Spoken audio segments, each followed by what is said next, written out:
আসেন আমার ক্যাম্পাসের নিকট, দেখুন আমার তেলগুলো। যেই কোনো কবিরাজি ফার্মেসিতে যাবেন, এই তেলগুলোর দাম রাখবে 500 থেকে 1000 টাকা।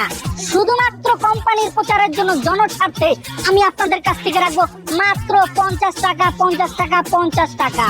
তো বন্ধু, তোমার কপিলের পোলা লেগে একটা ঠান্ডা লয়ে যাও। না রে, আমার কপিলের পোলাও নাই, মাইও নাই, আমার কপিলের লাগবে সান্ডার তেল। ভাইয়া এটা কি অরিজিনাল সান্ডার তেল? ভাইয়া এটা একদম অরিজিনাল খাঁটি সান্ডার তেল। ভাইয়া আমার কপিলের মাইও নাই, পোলাও নাই, আমার একটা তেল লাগবে ভাইয়া। আর এটা এত দামে কম কে? এটা ভাই দামে কম কিন্তু মানে ভালো। এই তেল আপনার কপিল ব্যবহার করলে তার শরীর হইব গরম, সে তার স্ত্রীর সাথে করবে খেলা, তার স্ত্রীর মন থাকবে নরম। এইটা হইছে তেল ঠান্ডা, আপনার কপিলের বোর মন মেজাজ থাকবে সবসময় ঠান্ডা। ভাই আমার একটা দরকার, ভাইয়া দেন, ভাইয়া দেন দেখি ভাইয়া। যার মাথায় থাকে তেল, তাই লয়ে যাও ঠান্ডার তেল।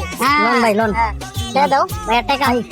এই ভাইয়া কত জানি? ও মাত্র 50 টাকা। 50 টাকা লোন ভাই, লোন ভাইয়া। বুঝি কাম হয় ভাইয়া, আগামীতে আরো নিবো ভাইয়া, বুঝছেন? আমার কপিল মালিক সব মালিকের ইচ্ছা সব। ভাইয়া বাসা আমার মুন্সিগঞ্জ।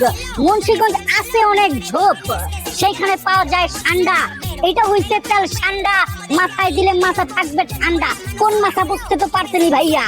যাদের মাথায় শরীরে আছে উত্তাপ, তারা আইসা পড়বেন, দিয়া দিব 2-4টা কোপ। আসেন আসেন ভাইয়া, ঠান্ডার তেল নিয়ে যান ভাইয়া, ঠান্ডার তেল, ঠান্ডার তেল।